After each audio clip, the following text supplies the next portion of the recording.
Eh bien salut à tous, c'est Yuni, je vous retrouve aujourd'hui pour vous parler du jeu de rôle Mi-Farog. Donc voilà, j'espère que vous le verrez nickel parce que j'ai pas de retour image. Tiens, avant mon retour image. Donc voilà, le jeu de rôle Mi-Farog, donc c'est ce dont je vais vous parler aujourd'hui. Alors je suis désolé, ma caméra est vraiment toute pourrie, j'ai vraiment une webcam éclatée pour vous faire cette vidéo. Donc voilà, j'espère que ce sera pas trop catastrophique, surtout que j'aurai quelques petits trucs à vous montrer. Mais sur la globalité de la vidéo, je serai sur le côté. Donc pas de souci. Petite précision avant de commencer, les résultats du concours que j'ai fait, le concours d'écriture de fantasy, vous pouvez les trouver dans les commentaires juste en dessous. Le top commentaire, j'ai mis les gagnants et donc je vais vous envoyer, le prix du gagnant et je vais vous renvoyer vos trucs. Assez parlé de ça, on va pouvoir attaquer sur ce jeu de rôle. Alors, donc ici, vous pouvez voir une petite liste tout simplement des points positifs et des points négatifs que j'ai pu trouver à ce jeu de rôle. Donc voilà, alors je tiens à préciser, à donner quelques petites précisions avant de commencer. D'abord, je tiens à préciser que bien sûr tout ça est subjectif, hein, c'est mon point de vue. Je ne dis pas, je ne prétends pas détenir la vérité, etc. Blabla, vous connaissez vous connaissez ce que je veux dire. Et autre chose, je ne prétends pas être le meilleur maître de jeu, je ne prétends pas non plus être le meilleur rôliste, la personne qui connaît le plus de jeux de rôle. Les jeux de rôle sur lesquels je vais m'appuyer le plus, ça va être le donjon de Nullbuck, un système que j'ai créé moi-même qui s'appelle Eridiel, Mi-Farog forcément, un peu d'autres jeux, genre les jeux un peu old school, Mörkborg, des trucs comme ça. Donc voilà, je vais peut-être parler un petit peu de ces jeux de rôle là, mais je suis pas quelqu'un qui a une giga expérience au niveau des jeux de rôle. Moi, ça va faire 4 ans que je fais du jeu de rôle, mais je change très peu de système. J'utilise beaucoup les mêmes systèmes et on a fait pendant très longtemps la même campagne. Donc voilà. Ne me prenez pas pour le grand rôliste qui connaît tout. Je vais parler par rapport à ce que je sais, mais je ne sais pas tout. Donc voilà, donc vous avez cette liste là qui s'affiche, et ce qu'on va faire, c'est qu'on va faire d'abord point par point les points positifs de ce jeu de rôle, et après point par point les points négatifs que j'ai pu lui trouver. Alors, on va attaquer tout de suite dans les points positifs.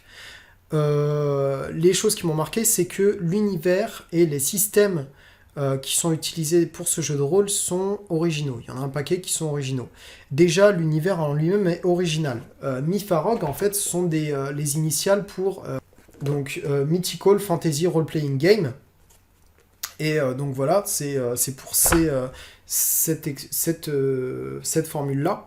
Et donc, vous l'aurez vu, il y a Mythical dans le titre, parce que, en fait, c'est le cadre, l'univers qui est utilisé, c'est la mythologie, un cadre entre guillemets mythologique, donc germanique, Europe du Nord, etc. C'est très influencé par ça. Donc, c'est vraiment de la fantasy transposée dans un cadre mythologique, mythique.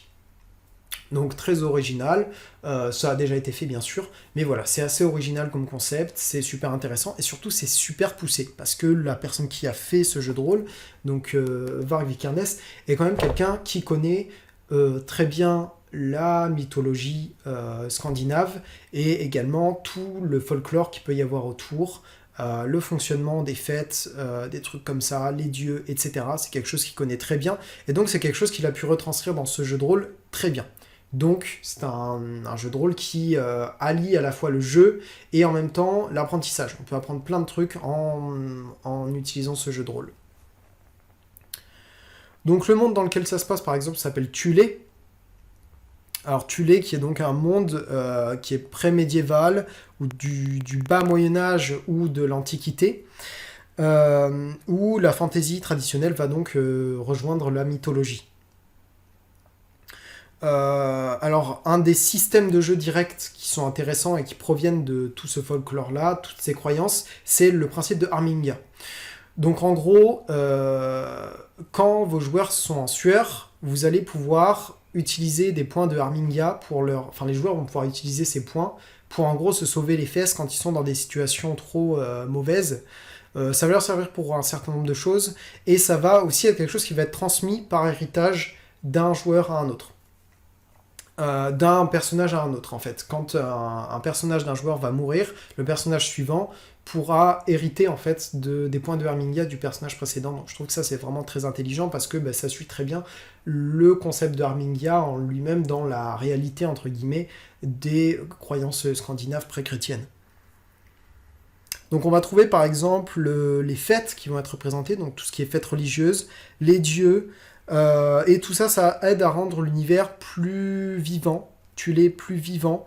Pareil, il y a des choses vachement utiles dans le manuel qu'on va trouver à la fin. Donc voilà, par exemple, il va donner des tas de listes comme ça de noms. Donc soit des noms pour des personnages, pour des lieux, et ça c'est vraiment super, parce que ça permet vraiment de constituer un univers qui fait sens avec l'utilisation de tous ces noms.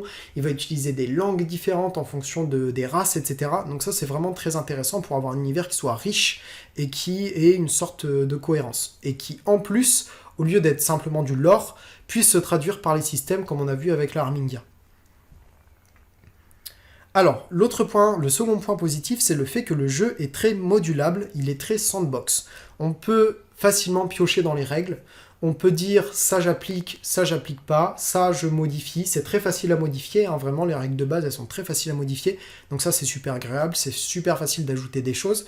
Par exemple moi dans ma campagne, j'ai ajouté un côté très survie parce que ça se passe dans un milieu très froid, très nordique, et donc j'ai ajouté des barres de soif, des barres de faim, des barres de température corporelle que les joueurs gèrent au fur et à mesure. Et ça a été très facile à implémenter, vraiment, ça a été très très facile à implémenter au jeu de rôle, donc ça c'est vraiment un plaisir. Alors le truc qu'on va rencontrer très souvent, c'est que les règles vont vraiment dans le détail. Si on veut pousser vraiment à fond la lecture du manuel, les règles peuvent vraiment aller dans beaucoup de détails. Donc je vais donner un exemple au hasard, parce que c'est un exemple qui m'a marqué. Par exemple pour les combats, alors je vais aller à mon post-it des combats. Voilà, par exemple pour les combats, on va avoir un développement autour de comment fonctionnent les formations de combat. Alors est-ce que je vais trouver Combat Rules? Tac, voilà. Donc je vous montre ça. Je sais pas si vous voyez grand chose. Voilà. Donc en gros, je sais pas si vous voyez là-haut, c'est des formations en fait. Des formations de combat. Et donc le jeu va s'adapter par exemple à des trucs très spécifiques comme ça. Donc c'est super parce que ça permet, si on est un maître de jeu assez pointilleux, d'entrer dans les détails, et si on est un maître de jeu qui est moins pointilleux, tout simplement d'ignorer ces règles-là et de faire avec les règles de base qui fonctionnent très bien en elles-mêmes. Et donc cet aspect modulaire, c'est quelque chose qu'il dit que le Varg Vikernes qui a créé le système de jeu dit explicitement. Hein. Il le dit explicitement au début du manuel. Je suis désolé d'ailleurs si je prononce mal Varg Vikernes. Voilà, donc comment utiliser les règles, et lui-même il l'explique, il dit que les règles sont modulaires et qu'on peut utiliser ce qu'on veut selon ses propres volontés, ses propres besoins en fait. Alors, on passe maintenant au troisième point. Le troisième point, c'est que le livre de règles, il est très simple et il est très agréable à parcourir. Enfin, très agréable, je nuancerai tout à l'heure, mais il est agréable à parcourir. Et les règles sont simples. Donc voilà, c'est bien organisé. Au départ, on a notre petit topo qui est fait. Donc voilà, on a tout, ça c'est logique hein, de toute façon. Le glossaire avec tout ce qu'on peut trouver dans le livre, avec les pages qui s'y réfèrent. Et en général, quand on cherche dans le livre, on va trouver ce qu'on cherche. C'est-à-dire qu'en gros, on a besoin d'un truc en plein milieu d'une session. On regarde nos pages à l'origine du truc. Et en général, on va trouver la page de ce qu'on cherche et on va trouver la réponse à notre question. Ça, c'est bien parce que c'est pas toujours le cas dans les jeux de rôle. On passera par exemple Pathfinder. Pathfinder qui est un système de jeu, bon déjà le truc il fait 600 pages. Mais voilà, c'est extrêmement difficile de trouver ce qu'on cherche sur le livret de Pathfinder. Donc ça, c'est un défaut dont Mifarog ne souffre pas. C'est assez bien organisé. Alors ce qui est bien, c'est que sur le côté agréable à parcourir, ce qui est bien, c'est qu'il va à l'essentiel. D'abord, il commence par nous expliquer les points les plus importants du jeu de rôle, donc fonctionnement du combat, création de personnages, blablabla, les trucs de base, et après il rentre dans les spécificités. Là, le truc que je vous ai montré tout à l'heure avec les formations pour les formations de combat, c'est quelque chose qui vient très tard dans l'explication des règles de combat, et c'est quelque chose qui est présenté comme étant modulaire. Donc voilà, d'abord il nous explique les bases, et à partir de ces bases, il va, l'auteur, donc Varg, va développer en fait et va rajouter des trucs qu'on peut utiliser ou non, mais en fait il nous donne d'abord les bases avant de développer. Donc ça c'est vraiment très agréable quand on lit le manuel de jeu, parce que ça permet de commencer au bout d'assez peu de temps. On comprend rapidement les trucs de base, en 80 pages on a fait le tour des règles de base entre guillemets, et on peut commencer à faire des sessions sans avoir à vraiment peaufiner tout le bouquin avant de pouvoir commencer à jouer.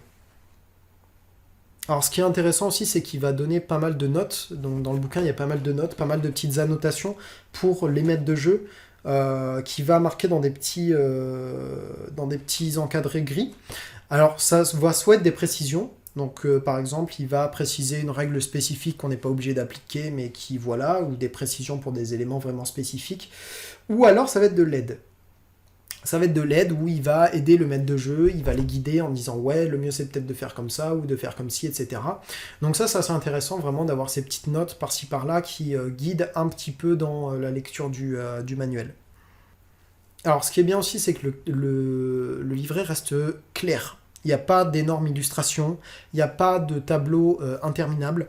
Donc il y a des illustrations qui sont très simples mais jolies. Un autre truc qui est intéressant, c'est qu'il cite des passages de Leda ou des proverbes, des choses comme ça au fil des pages, et je trouve ça assez intéressant. Genre c'est assez sympa d'avoir ces petites citations par-ci par-là. Ça donne vraiment un peu de profondeur et ça rend la lecture agréable. Et en général, c'est des citations qui sont entre guillemets à propos. Donc voilà, par exemple, là on a des citations du Volupsa, juste ici. Je sais pas si vous voyez bien, juste là, voilà. Donc voilà, c'est assez intéressant, on a plein de trucs comme ça, donc ça c'est sympa, ça permet d'agrémenter. Comme vous avez vu, il y a une petite illustration, mais c'est pas des grandes illustrations. On en reparlera après de cette histoire d'illustration. Alors,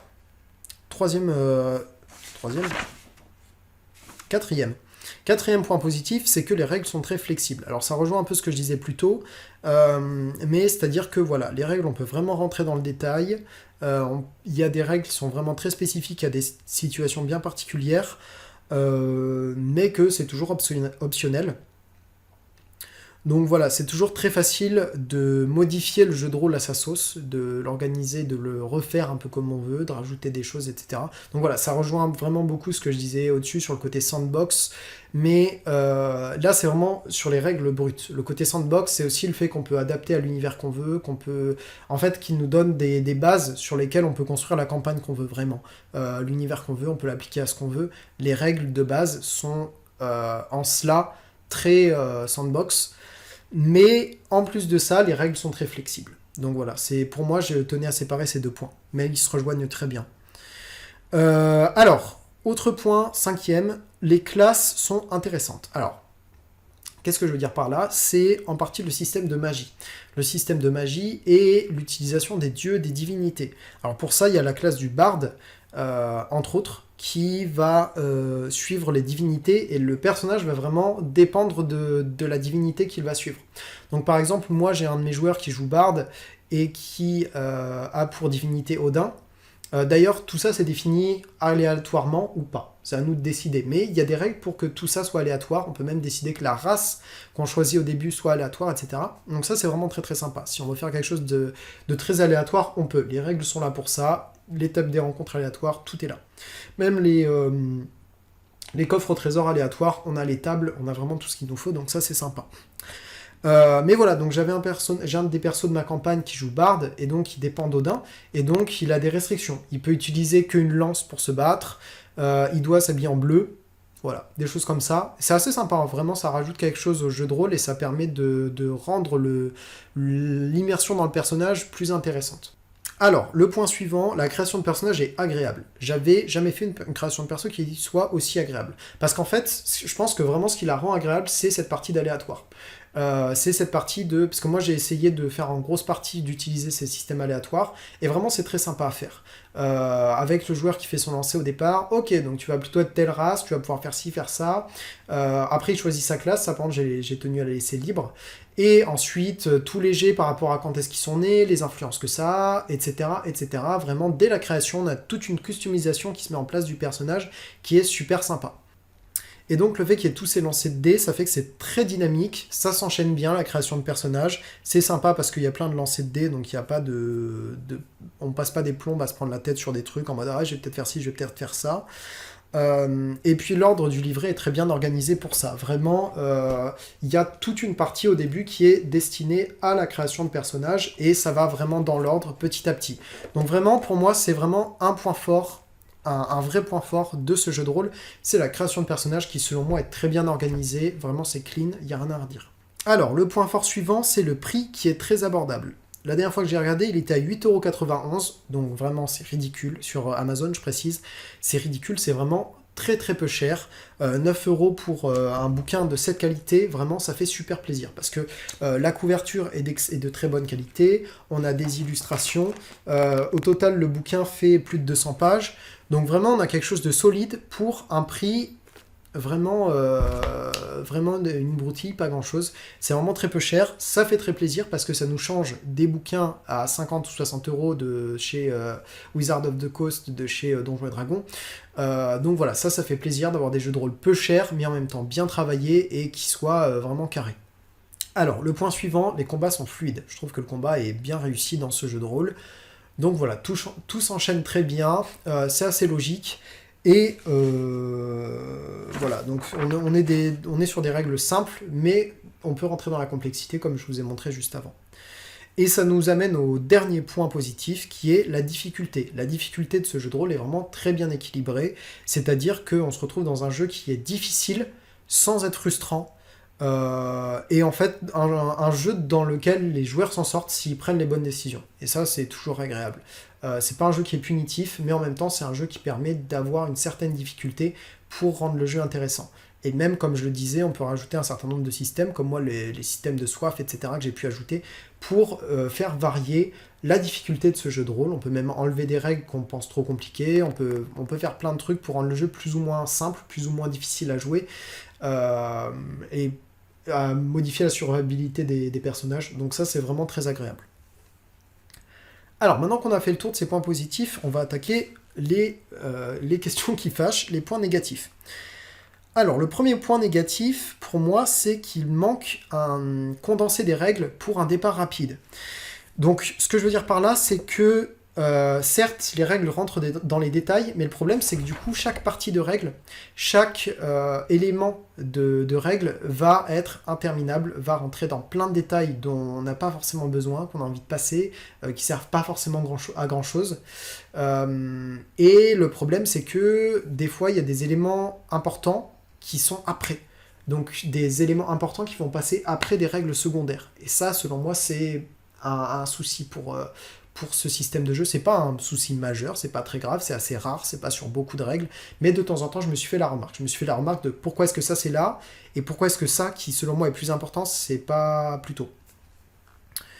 Donc ça c'est un petit peu un premier souci. Et donc ce que je veux dire pour un départ rapide, c'est que il faut quand même se penser à une bonne partie du bouquin pour pouvoir commencer. Tout à l'heure je disais qu'on peut passer assez rapidement, mais on est loin de ça. Voilà, donc ça c'est les règles de base de Nullbuck. Je vous laisse voir l'épaisseur du truc. Il fait 30 pages, et en 30 pages, il a déjà le temps d'en dire trop. C'est-à-dire que là, en 30 pages, on peut commencer à jouer et plus. C'est-à-dire qu'avec ça, on commence à jouer, et en plus, on a des règles qui ne sont pas forcément nécessaires, qu'on peut utiliser de manière modulaire. Donc ça c'est une excellente réussite de la part du jeu de Nullbuck, et c'est un truc qui est un peu moins réussi sur Mifarog. C'est que dans le cas de Nullbuck, on a vraiment ce livret très simple, où on a toutes les règles de base qui sont faites de manière claire, voilà, avec des gros titres en haut, vous voyez par exemple ici. Alors je sais pas si vous allez le voir.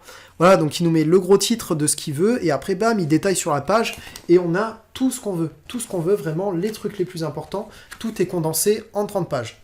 Mifarog, c'est pas pareil. Mifarog, si vous voulez commencer à jouer, il va falloir penser, parce qu'il va falloir passer à travers toutes les petites règles secondaires que vous n'allez pas forcément utiliser. Donc ça pour moi c'est un peu dommage. Je pense que ce type de manuel, ce type d'aspect départ rapide pour un jeu de rôle, c'est quelque chose qui devrait être dans tous les jeux de rôle, limite. Je pense que c'est quelque chose qui est excessivement utile et qui fait du bien, vraiment. Donc pour moi c'est quelque chose qui est excessivement important, qui est un très bon point pour un jeu de rôle, et donc quelque chose qui ne ferait pas de mal sur Mifarog, surtout pour Mifarog, il y a des règles qui peuvent rentrer dans certains détails.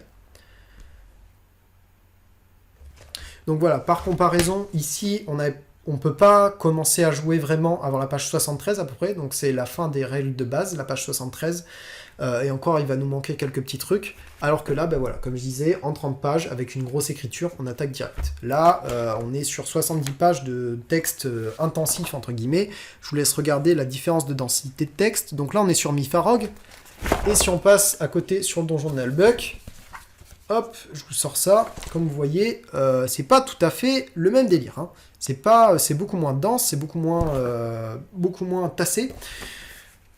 Donc voilà, pour moi, il y a vraiment quelque chose à faire à partir de ça. Varg, si vous voyez cette vidéo, vraiment, je pense qu'un petit truc des règles de base pour attaquer rapidement, ça ferait vraiment du bien. Alors, le deuxième point négatif, le leveling des skills est selon moi pas très intéressant. Dans les règles de base en tout cas. J'ai trouvé déjà que c'était pas très bien expliqué, que c'était un peu contre-intuitif par moment, et que déjà ça se trouve pas à l'endroit où on l'attend, la façon pour le leveling, je parle pas des skills en général, les skills ils sont à l'endroit où on s'y attend, mais le leveling des skills est pas expliqué dès le début, dès qu'on rentre dans les skills. Pour moi ça devait être un des premiers trucs, paf, on n'a même pas encore vu les skills, on sait comment est-ce qu'on fait pour les monter, on sait comment est-ce que ça fonctionne. C'est quelque chose que j'ai pas réussi à trouver directement les skills, j'ai dû aller le chercher ailleurs, je me rappelle plus exactement, mais il n'était pas à l'intérieur des skills, la façon dont on augmente ses skills en prenant des niveaux. Donc voilà, c'est quelque chose qui m'a un petit peu frustré, c'est un tout petit point négatif, hein, c'est pas grand chose, mais c'est peut-être quelque chose qui pourrait être retravaillé. Et donc le système, c'est que, si j'ai bien compris, hein, c'est que ça se fait par de l'entraînement avec des maîtres d'entraînement contre de l'or. Chose que personnellement je trouve pas très fun, dans les jeux de rôle et un peu surréaliste. Le coup de aller voir un maître qui nous entraîne dans tel ou tel skill contre de l'or pour un certain nombre d'heures. J'ai toujours trouvé ça un peu... Ça casse un peu l'aventure. Ouais, j'ai jamais été fan du tout de l'emploi de ce type de mécanique. Donc voilà, ça pareil, c'est opinion personnelle, j'ai pas trop apprécié. Alors, et là, on entre dans un truc qui pour moi est important, le bestiaire, je le trouve vraiment faible. Je le trouve pas excessivement faible, on n'est pas sur 3 ou 4 trucs comme dans Mörkborg où on a vraiment très peu de bestioles, on a un truc qui est vraiment assez peu détaillé, en même temps le bouquin est petit de Mörkborg. Mais voilà, on est quand même sur un bestiaire qui est assez faible, on a vite fait le tour. Et puis surtout, je trouve que c'est un bestiaire qui suscite très peu l'imagination. Certes, on va avoir des trucs complètement surréalistes qu'on voit pas d'habitude. Je pense qu'il a fait tous les animaux du zoo en version géante. Donc vous avez même trouvé des cygnes géants, des trucs comme ça. Donc ça c'est bien, ça suscite un peu l'imagination parce que c'est des trucs qu'on n'a pas l'habitude de voir. Mais il manque des illustrations. Là pour moi c'est un vrai défaut. C'est que certes, faire un livret de règles comme ça où il n'y a pas d'illustration, c'est peut-être pratique. C'est plus rapide à faire peut-être, c'est plus rapide à lire. Mais... à un moment, je pense qu'il y a aussi une part d'élitisme à ça, un côté de se dire « Oh, mais pourquoi est-ce que tu aurais besoin d'illustrations ? Gna gna gna, les illustrations, ça sert à rien. Ce qui importe, c'est les règles en elles-mêmes. Gna gna gna, on n'a pas besoin d'illustrations. » Bon, je pense qu'il y a un côté un peu élitiste à tout ça. Et le fond, c'est bien. Le fond, c'est très bien. Mais la forme aussi, c'est utile. Si des gens se sont penchés sur la forme, c'est qu'il y a une raison. C'est pas juste pour faire beau, c'est pas juste par superflu, c'est pas juste parce qu'ils avaient rien d'autre à faire ou parce qu'ils avaient envie de vendre plus d'exemplaires. C'est juste que c'est plus agréable, vraiment. Il y a des trucs où, vraiment sur Mifarog, il n'y a aucune illustration sur le bestiaire. C'est un truc que j'arrive même pas à comprendre, vraiment. J'arrive même pas à comprendre comment est-ce que c'est possible. Alors je sais qu'il va déjà y avoir des arguments, ouais, mais on n'a pas besoin de ça, gna gna gna, t'imagines, bidule, c'est mieux comme ça tu l'imagines comme tu veux. Ouais, mais non, en fait, on a besoin de susciter l'envie de lire, l'envie de s'imaginer, et des illustrations, ça fait toujours du bien. J'en demande pas 150, mais un petit dragon par-ci, un petit orc par-là, ça fait jamais de mal. Si la forme existe, c'est qu'il y a une raison. Je vais vous montrer. Par exemple, là, je prends ce bouquin de fantasy, on est d'accord, donc là, on est sur du papier Bible. Papier Bible, le truc, c'est écrit tout resserré, c'est horrible. Sauf que c'est Elric. Elric, on est d'accord, c'est trop bien.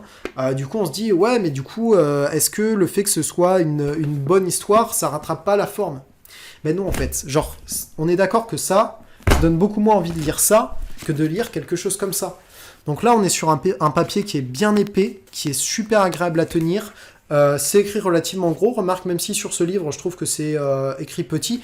Mais voilà, si des gens écrivent des bouquins écrits assez gros avec du papier épais, c'est pas que parce qu'ils ont rien à dire, c'est pas forcément parce qu'ils ont rien à dire.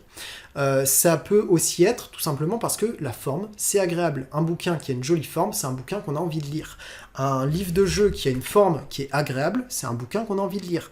Un bouquin qui a une forme qui est pas agréable, c'est un bouquin qu'on n'a pas envie de lire. Donc là, le bestiaire, on n'a pas trop envie de le traverser. C'est que des grosses descriptions, voilà, des grosses descriptions des monstres, avec des fiches de stats, des tableaux. C'est pas terrible pour susciter l'imaginaire, on va pas se mentir. À côté de ça, voilà, je vais vous montrer un petit contraste. Je vais vous montrer une petite comparaison. Et c'est dommage, hein. C'est dommage, parce que vraiment, dans Mifarog, il y a des créatures qui sont très intéressantes. Les étines, etc., c'est vraiment des créatures super intéressantes. Les whites, il y a plein de créatures très intéressantes dans l'univers de Mifarog. Mais sauf que voilà, là, il nous parle des ogres. Tu vois un ogre? Est-ce que tu vois un ogre? Moi, je vois pas d'ogre. Puis tu vas me face à ça. Je vais sur la lune avec ça. Je vais sur la lune avec ça. Mais est-ce que je vais sur la lune? Ils sont où les moteurs là? Je vois juste des tableaux et des explications. À côté de ça, voilà, le bestiaire de Nalbuck. Alors on est d'accord, c'est pas le même prix, donc je suis d'accord. Je n'attends pas le même niveau de qualité ou le même niveau de précision qu'on va trouver là-dedans, parce que c'est pas le même prix, donc c'est logique. Mais pour ce prix-là, on pourrait quand même avoir quelques illustrations, puisqu'il y a déjà des illustrations dans le bouquin. Pourquoi pas en faire quelques-unes de plus? Surtout pour moi, vraiment, les illustrations pour le bestiaire, c'est le plus important. S'il y a un endroit où il faut mettre des illustrations dans un jeu de rôle, c'est dans le bestiaire. Si on regarde le bestiaire du donjon de Nalbuck, voilà. Donc c'est un format assez donjon et dragon. Alors je vais vous le mettre où il faut. Est-ce que j'ai l'illustration? Oui. Donc là voilà, par exemple, c'est juste un ours. Juste pour un ours, on va avoir un dessin, assez sympa. Il nous parle du lore autour de l'ours, où est-ce qu'on les trouve, qu'est-ce qu'ils font, etc. On a une description qui est plus détaillée. Et puis même le fait d'utiliser des graphiques comme ça, des petits, un aspect graphique qui est beaucoup plus agréable, d'avoir ce type de représentation pour dire les points faibles et les points forts d'une créature, c'est très agréable et c'est quelque chose qu'on ne trouve absolument pas dans Mifarog. Donc ça, c'est quelque chose qui est dommage pour moi. Je sais que certains vont me dire « Oh là là, mais t'es un bébé, t'as besoin d'illustrations, gna gna gna ». Je suis désolé, oui, et je pense être très très loin d'être le seul.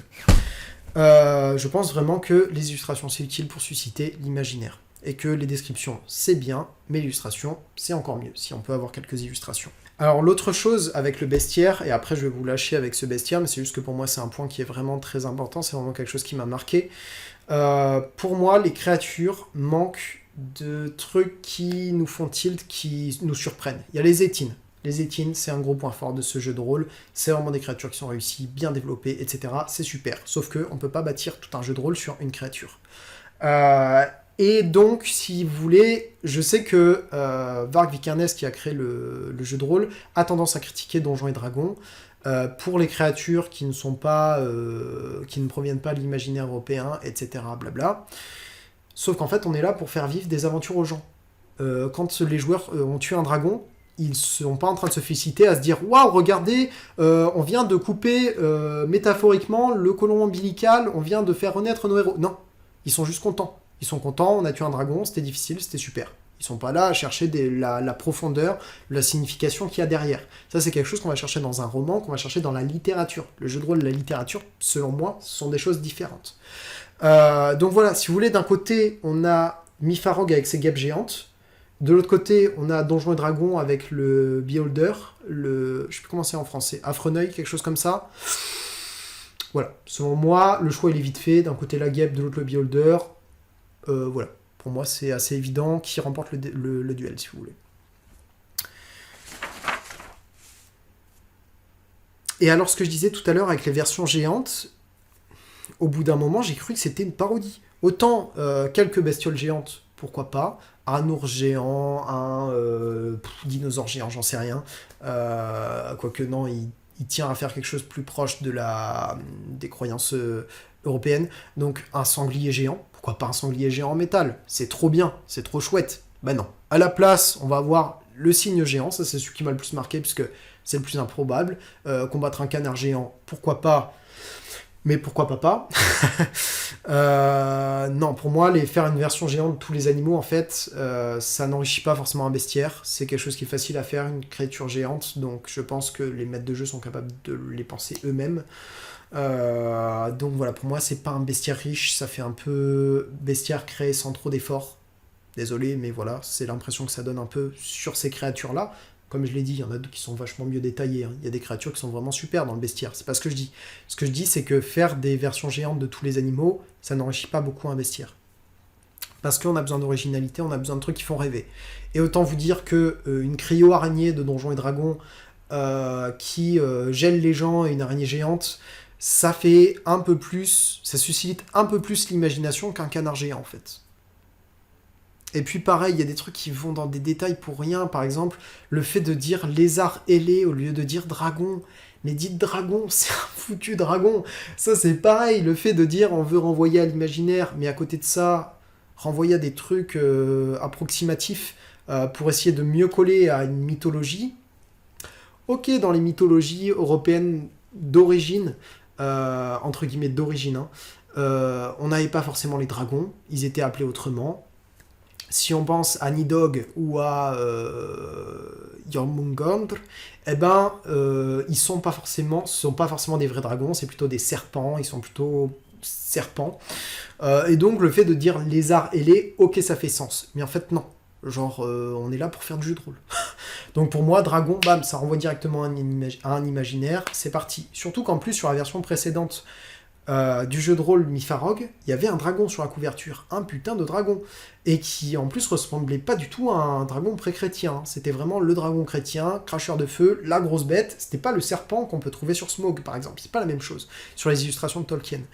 Donc voilà, pour moi il y a un vrai paradoxe là-dedans, et il y a quelque chose sur lequel selon moi il faudrait creuser. Mais voilà, comme je le disais, il y a aussi des points forts, les étines, les ogres, il y a plein de types d'orques. Il y a vraiment des trucs pas habituels. Hein. Il y a des trucs pas habituels que d'habitude on voit pas détaillés, mais qui là sont détaillés dans Mifarog. Donc ça fait plaisir dans le bestiaire de voir des trucs comme ça, plusieurs types d'orques, etc. C'est quelque chose auquel on n'est pas habitué. Et ça fait plaisir. Ça fait plaisir, c'est sympa. Alors, le point négatif suivant, c'est qu'il manque une partie aide pour les nouveaux maîtres de jeu. Les nouveaux maîtres de jeu, quelqu'un qui n'a jamais fait de jeu de rôle, s'il se retrouve avec Mifarog entre les mains, il va falloir qu'il soit déterminé. C'est pas impossible à faire, c'est simplement qu'il ne va pas être guidé. Je dis pas qu'il faut guider tout le monde, je dis pas qu'il faut toujours tenir la main aux gens, je dis juste que quand on commence le jeu de rôle, ça fait toujours du bien de récupérer un manuel qui nous parle à nous maîtres de jeu, et qui nous dit, peut-être que vous devriez faire comme ça, moi je fais comme ça, ça c'est un conseil, gna gna gna, faites comme si, essayez comme ça, ça peut être joué, gna gna gna, comment débuter le jeu de rôle, comment commencer à gérer une table de jeu. C'est quelque chose qui fait toujours plaisir à voir. Alors maintenant, je sais qu'il y a beaucoup de ressources avec YouTube, etc. Donc c'est pas forcément quelque chose de nécessaire. Mais pour moi, c'est quelque chose qui aurait pu être dedans. Et le fait qu'il n'y soit pas, c'est dommage. Donc voilà, c'est ce point négatif-là. Je trouve que les nouveaux maîtres de jeu sont assez peu guidés. Les maîtres de jeu qui sont vétérans, entre guillemets, ils sont assez bien guidés parce qu'il y a plein d'abréviations, il y a plein de notes sur les côtés où en fait ça va vraiment s'adresser à des maîtres de jeu qui connaissent leur table, qui connaissent leurs joueurs et qui connaissent un peu déjà les jeux de rôle. Mais voilà, il manque vraiment des notes pour les nouveaux maîtres de jeu, pour expliquer concrètement ça à quoi ça sert, etc., etc. Je sais que ça alourdirait le jeu de rôle, mais c'est pour ça que selon moi, ça devrait être un petit livret au début, tout comme le livret des règles de base pour débuter que je donnais pour Nullbuck. Alors, un autre point négatif pour moi, c'est qu'il n'y a pas de version en français. Actuellement, le booklet, le livret n'est que en anglais. Donc voilà, désolé pour ceux qui ne parlent pas anglais, il n'y a pas de version française. Alors que ce serait faisable. Après, je dis ça. C'est pas comme si Varg avait quelqu'un dans son entourage très proche qui parlait français. Après voilà, je ne veux pas suggérer d'idées. Après, je sais le côté c'est utile pour apprendre l'anglais, etc. Je sais, je suis d'accord, mais c'est une question d'audience, de lectorat. Ça permet d'élargir son lectorat, d'élargir son public cible, d'avoir des traductions en différentes langues. Voilà. Suggestion. Après, je dis ça, je dis rien. Alors, ensuite. Un autre point négatif. L'univers est intéressant, mais il pourrait être plus développé. Alors, ce que je veux dire par là, c'est qu'il est relativement bien développé. On a des langues, on a plein de places de lieux, on a un paquet de dieux à plus savoir quoi en faire, qui ont tous des attributs qui sont bien détaillés. On a des fêtes, on a un bestiaire qui, comme je l'ai dit, bien que manquant d'illustration, etc., est quand même relativement conséquent et fait sens. On a des détails sur les classes, des détails sur le type de culture en fonction du monde. Donc par exemple, il va dire, dans cette région, il y a tel type de culture, inspiré de telle culture du vrai monde. Donc ça, c'est agréable. Néanmoins, pour moi, il va manquer quelques trucs dans des figures historiques. L'histoire de Thulé, alors la seule chose qu'on sait, c'est que en gros, c'est une ancienne grande civilisation qui s'est effondrée parce que les dieux étaient pas contents, et donc maintenant il y a des créatures mythiques qui sont revenues, qui sont pas contents, et les dieux font des trucs, blablabla, etc. Ok, maintenant, qui a fait ça? Pourquoi est-ce que les dieux sont pas contents? Qui c'était les rois à l'époque? Qui dirige tel ou tel royaume? Comment est-ce que c'est organisé? Les relations entre les races? Ça ferait plaisir d'avoir des détails, même sur la façon dont sont constituées les légendes, etc. La façon dont s'est constituée la religion, comment est-ce que la religion elle est organisée dans la société, est-ce que c'est important ou pas? Voilà, des trucs des points fondamentaux de lore en fait, pour que l'univers fasse vraiment sens. Alors je dis pas que c'est quelque chose qu'il faut mettre dans le livret, hein. Pour moi, ça c'est quelque chose qui ne doit pas forcément être dans le livret. Je pense que le côté lore, c'est déjà bien assez rempli dans le livret. Mais c'est un univers qui manque de profondeur, et je pense qu'on pourrait ajouter de cette profondeur, par exemple, sur le site, parce que Mytharog a un site, et ce site est, je trouve, assez vide, voire vraiment vide. Il manque beaucoup de choses, il y a énormément de ressources qu'on pourrait mettre dessus, et je pense que ça en fait vraiment partie, qu'on puisse trouver sur le site des informations sur le lore, qui sont les seigneurs, qui dirigent quoi, qui fait quoi, au moins qu'on ait les personnages historiques importants, les menaces possibles, qui est un méchant, pourquoi est-ce qu'il met les méchants, qu'est-ce qu'il veut faire. Ça, comme je le dis, c'est quelque chose qu'on trouve dans un bestiaire. Par exemple, enfin, en tout cas, certains ont fait ce choix. Donc, je vais reparler du donjon de Nullbuck. Dans le donjon de Nullbuck, ils ont fait le choix de mettre ces figures historiques dans leur bestiaire. Et ça, c'était vraiment une très bonne idée, selon moi.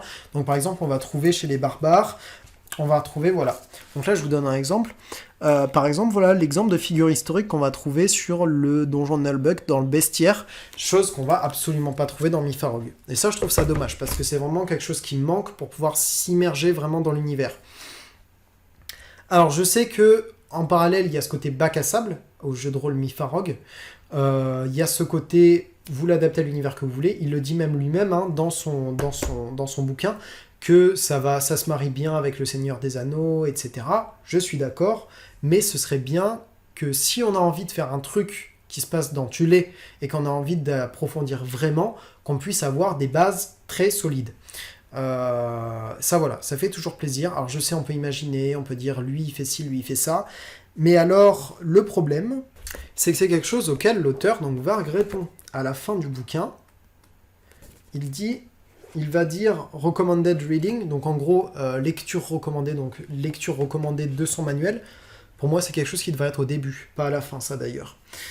Et donc, il nous dit que, en gros, Mytharog s'est très inspiré de cultures réelles, de mythologie qui étaient en accord avec des sociétés qui ont existé réellement, et que donc, on doit s'inspirer de ces sociétés pour, si on a envie, pour créer Thulé, pour s'imaginer Thulé. Donc en gros, on doit partir de connaissances sur l'Antiquité, de connaissances sur le Moyen-Âge à la limite, et partir de ça pour constituer notre lore, notre propre considération, notre propre conception de Thulé. Sauf que là, il y a un défaut. Le défaut, c'est que le maître de jeu n'a pas forcément ce type de connaissances.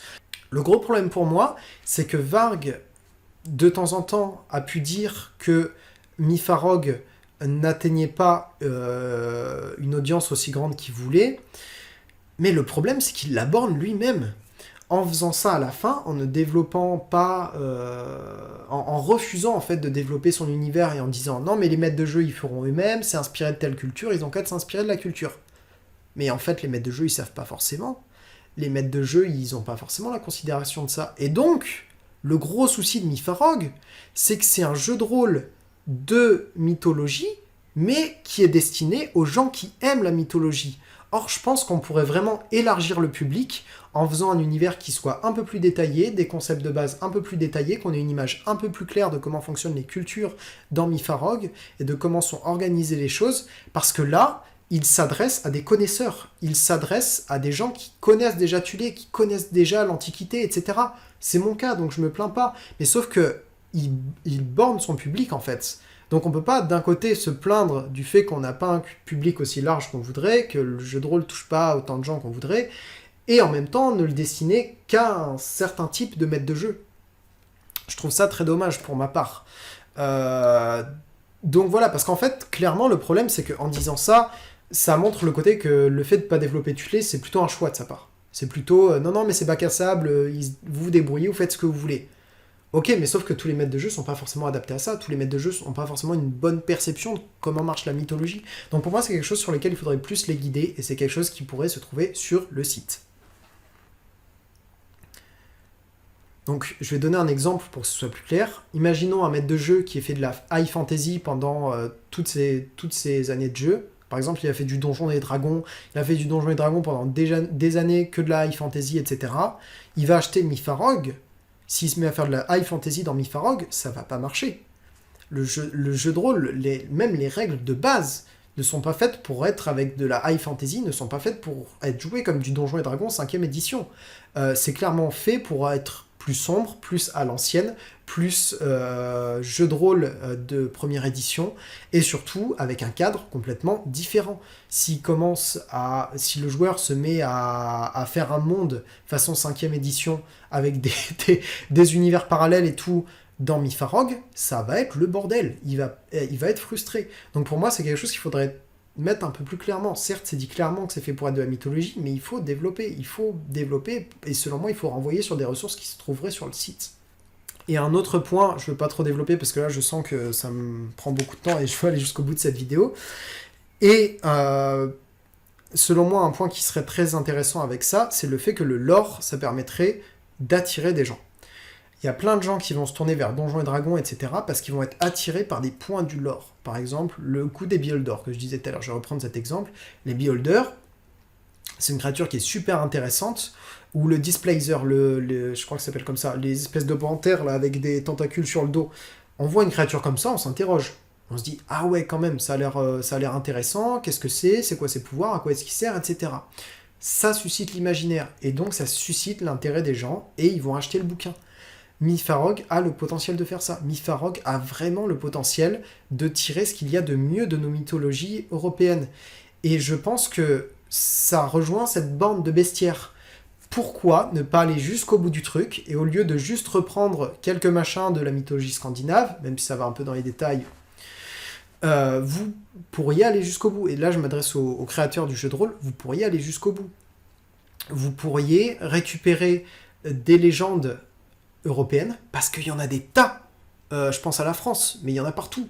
Il y en a partout, des petites légendes locales, avec des créatures incroyables. La Vouivre en France, le Tarasque. Mais c'est super, c'est des créatures incroyables. Ça, c'est vraiment du pain béni pour les créateurs de jeux de rôle, surtout pour un jeu de rôle qui se veut basé sur la mythologie européenne. Donc pour moi, c'est vraiment quelque chose qu'il faudrait plus exploiter, plus utiliser, plus mettre en avant, parce que c'est vraiment un bon argument de vente pour le jeu de rôle. Alors, un autre point négatif, c'est que parfois, et ça je l'ai déjà évoqué, les règles sont centrées sur des cas un peu trop spécifiques. Alors, je me suis mis un exemple. Alors, donc je vous montre ça. Ça, c'est les règles pour stealth. Donc c'est la discrétion. Voilà, donc par exemple, vous voulez marcher dans un endroit sans faire de bruit. Alors, donc tout ce tableau va détailler toutes les situations possibles et imaginables pour ne pas faire de bruit. Est-ce qu'un maître de jeu, dans l'histoire des maîtres de jeu de l'humanité qui ont joué à Mytharog, ont déjà utilisé ce tableau? Moi, je miserais plutôt sur un non. C'est-à-dire qu'en fait, il y a un vrai paradoxe sur ce côté, c'est vous vous débrouillez, les maîtres de jeu, blablabla, les maîtres de jeu, vous débrouillez, vous faites l'univers que vous voulez, les règles, c'est bac à sable, vous prenez, vous enlevez, vous triez, vous faites ce que vous voulez. Mais à côté de ça, il y a une volonté parfois de vraiment tenir la main du maître de jeu sur des trucs qui sont pas utiles. Sur ça, je pense que les maîtres de jeu sont capables tout seuls de dire « Ok, tu me fais un lancer de temps, enfin tu vas me faire un test avec tant de difficultés. » Je pense que sur ça, les maîtres de jeu sont complètement capables d'estimer la difficulté et qu'il n'y a pas besoin de faire des tableaux avec tous les cas possibles en mode « Est-ce que vous marchez sur du sable? Est-ce que c'est une matière solide ?» etc. Enfin, on s'en fout, le maître de jeu va se débrouiller tout seul. Donc sur ça, pour moi, il y a vraiment des trucs inutile. Donc faire des règles supplémentaires sur des... Pourquoi pas, mais pour en faire des monceaux, en faire des tas, et sur des trucs dont personne va se servir, pour moi c'est trop. Pour moi c'est trop, ça sert pas forcément à grand chose, ça alourdit le bouquin pour rien. Et puis surtout, c'est pas toujours bien placé. Des fois, il va être placé au début d'une catégorie, des choses qui sont pas forcément utiles. Là, le truc de stealth, c'est vraiment au tout début du système de stealth qu'il est placé, alors que on va pas forcément se servir, c'est des cas spécifiques. Très peu de maîtres de jeu, à mon avis, vont aller chercher dans le livret de règles quand leurs joueurs vont vouloir être discrets. Donc voilà, pour moi, il y a vraiment des points de détail qui ne sont pas forcément utiles. Alors, point négatif suivant, le level up des stats est pas très satisfaisant. Donc, le fait que les bonus fonctionnent par palier. Alors, en gros, dans Mifarog, ça va fonctionner à la Donjons et Dragons.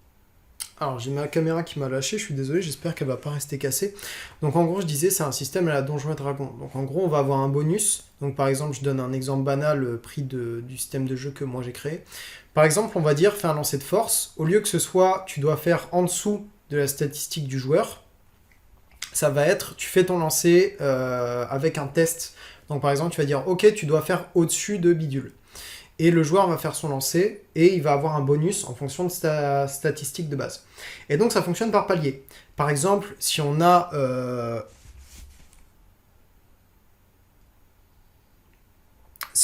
de 13 à 17 dans une statistique, ça va nous donner un bonus de plus 1. Et le souci, c'est que du coup, c'est pas très satisfaisant. Parce que en gros, selon le système de jeu, qu'on ait 9 ou qu'on ait 12 dans une statistique, c'est la même chose. C'est la même chose parce que notre modificateur, c'est plus 1. Donc en gros, on a... non, c'est 0, pardon.